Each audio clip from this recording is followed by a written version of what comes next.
भगवान शिव और माता पार्वती पृथ्वी पर भ्रमण करने के लिए निकले। शिव जी ने पार्वती जी से पूछा कि आप 12 महीने के रास्ते से चलोगी या 6 महीने के रास्ते से। तो पार्वती जी बोली, मैं 12 महीने के रास्ते से चलूंगी। तब शिव जी ने पार्वती जी से कहा कि संसार के लोगों के दुखों को देखकर आप कोई भी हट नहीं करोगी। पार्वती जी मान गई। अब शिव जी पार्वती जी को लेकर चलते हैं तो रास्ते में देखते हैं एक घोड़ी कष्टा रही थी। उसके बच्चा होने वाला था और वो दर्द में थी। तो उसकी पीड़ा देखकर पार्वती जी ने पूछा, ये घोड़ी क्यों कष्टा रही है? तो शिव जी कहते हैं कि ये माँ बनने वाली है। तब पार्वती जी बोली कि माँ बनने में इतना कष्ट है तो आप मेरे तो गांठ लगा दो। शिव जी कहते हैं, अभी आगे चलो। तभी रास्ते में एक राजा का राज्य आता है। वहाँ दूर दूर तक शांति और उदासी फैली होती है। वो उदासी देखकर पार्वती जी पूछती हैं कि यहाँ सब उदास और शांत क्यों हैं? तब गांव के लोग कहते हैं, हमारे नगर की रानी माँ बनने वाली है और कष्ट में है, इसीलिए हमारे गांव में उदासी छाई है। तब पार्वती जी फिर शिव जी से कहती हैं कि माँ बनने में इतना कष्ट है तो आप मेरे गांठ लगा दो। वो शिव जी के पीछे पड़ जाती हैं, पर शिव जी उन्हें ये कहकर आगे बढ़ जाते हैं कि यदि एक बार गांठ लग गई तो दोबारा नहीं खुल सकती।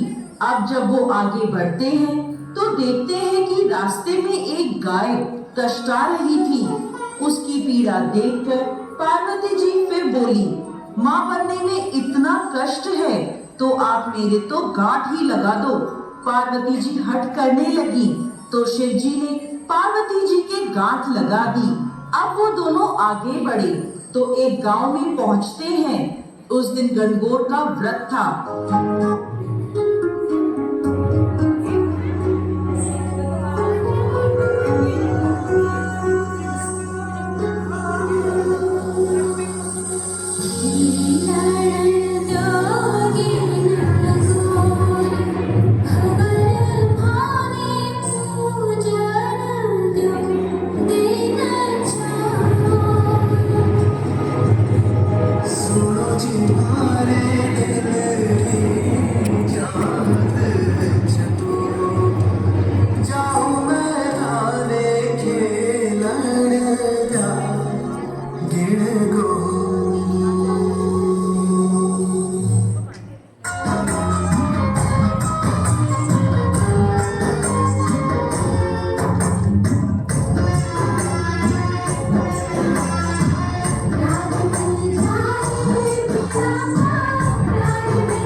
औरतें गणगौर का पूजन कर रही होती हैं।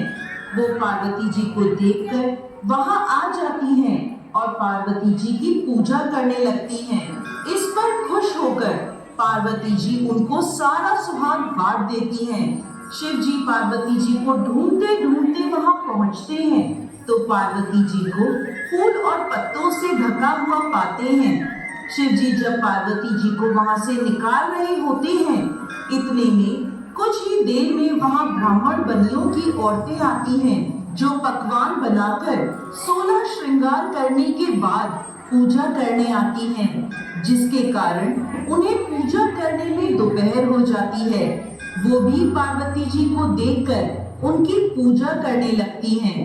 पार्वती जी उनसे भी खुश हो जाती हैं, परंतु जब सुहाग देने की बारी आती है तो शिव जी पार्वती जी से पूछते हैं, अब आप इन्हें सुहाग कैसे बांटेंगी? आप तो पहले ही सारा सुहाग बांट चुकी हैं।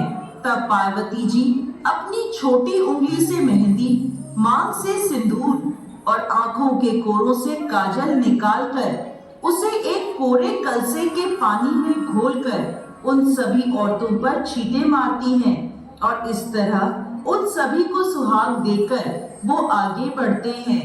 इस प्रकार चलते चलते वो दोनों पार्वती जी के पीहर पहुँचते। हर संग जुड़े जाना, ना मांगो मैं कुछ और। तुम्हारे हाथ में खारो हाथ में मीठा कोई शोर। मन प्यारा थे सिरदार, मारे जीवन राधार। मारो गंगा मोती तन रागे लाई बड़ी रसदार। तारा बिछला चांद लुकारा, खाते खाते मारी कली झरना। लाख करोड़ा में एक मारा मन सा, मुझको कोई आंसू झर नहीं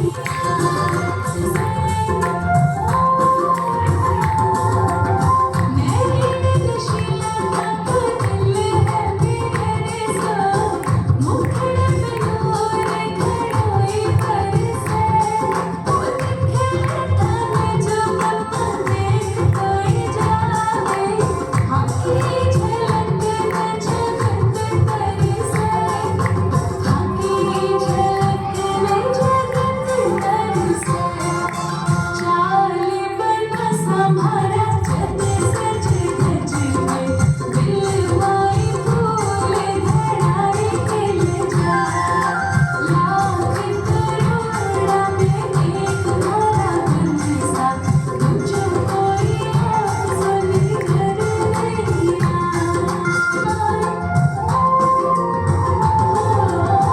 की सूरत भी घूमते मेहमान। हमें छुपा के रखो ये बड़े के पार। आँखें रगड़ा दिया खाना सुनी प्यारा, आँखें जोड़ी में माने तुझो सुहाग। आँखें जोड़ी में माने तुझो सुहाग। तुम्हारा हरियाला गजब निराला, हाथ पकड़े आँखों गंभी इतना। लाख करोड़ा में एक मारा मन सा, मुझको कोई आंसू झर नहीं वहाँ सब उनकी खूब आवभगत करते हैं, खूब पकवान बनाए जाते हैं, पर शिव जी जो भी खाना बना होता है वो सब खाना खा जाते हैं। अब पार्वती जी क्या खाएं? तो वे बथुए की साग खाकर पानी पी लेती हैं। दोपहर में जब वो दोनों विश्राम करते हैं तो शिव जी पार्वती जी से पूछते हैं कि आपने क्या खाया? तो पार्वती जी कहती है, जो आपने खाया वही मैंने खाया। पार्वती जी के सोने पर शिव जी उनके पेट की नाभि की ढकनी खोलकर देखते हैं कि पार्वती जी ने क्या खाया। तो उनके पेट में बथुए का साग और पानी दिखता है। पार्वती जी के जागने के बाद शिव जी उनसे कहते हैं, आपने हमसे झूठ बोला था, आपने तो बथुआ और पानी पिया है।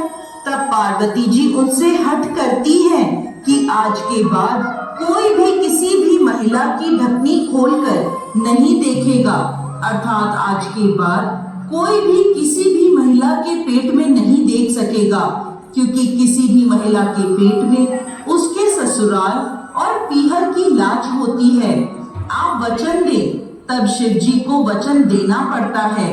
उसके बाद से अब तक किसी की भी ढकनी नहीं खुलती है। अब वो दोनों वापस कैलाश पर्वत की ओर निकलते हैं तो रास्ते में गाय अपने बछड़े को चाटती हुई मिलती है और खूब खुश दिखाई देती है। ये देखकर पार्वती जी शिव जी से अपनी गांठ खोलने को कहती हैं, तो शिव जी कहते हैं, मैंने आपको पहले ही कहा था कि गांठ मत लगवाओ, लेकिन आपने तो जिद पकड़ ली। अब वो दोनों आगे बढ़ते हैं तो राजा के गांव में खूब ढोल नगाड़े बज रहे होते हैं, मिठाइयाँ बांटी जा रही होती हैं।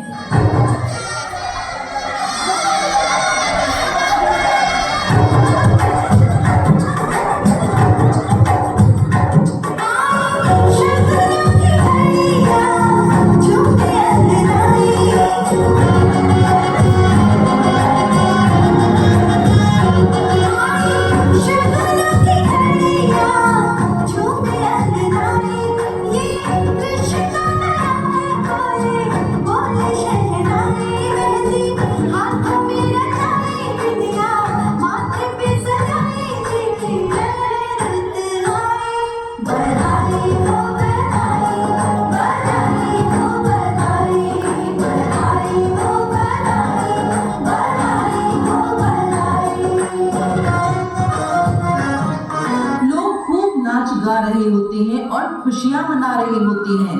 पार्वती जी लोगों से पूछती हैं, यहाँ क्या हुआ? तो सब बताते हैं, नगर की रानी के यहाँ बेटा होने की खुशी का जश्न मनाया जा रहा है। इसी तरह वो आगे चलते हैं तो उन्हें घोड़ी भी अपने बच्चे के साथ खूब खुश दिखाई देती है। ये देखकर पार्वती जी फिर शिव जी से गांठ खोलने की जिद करने लगती हैं। तो शिव जी कहते हैं, मैंने आपसे पहले ही कहा था गांठ मत लगवाओ, यहाँ मृत्यु लोक में हर चीज आपको लुभाएगी, परंतु आप नहीं मानी, आपने जिद पकड़ ली। पार्वती जी के फिर हट करने पर शिव जी पार्वती जी की गांठ खोल देते हैं और वो दोनों कैलाश पर्वत पहुंच जाते हैं।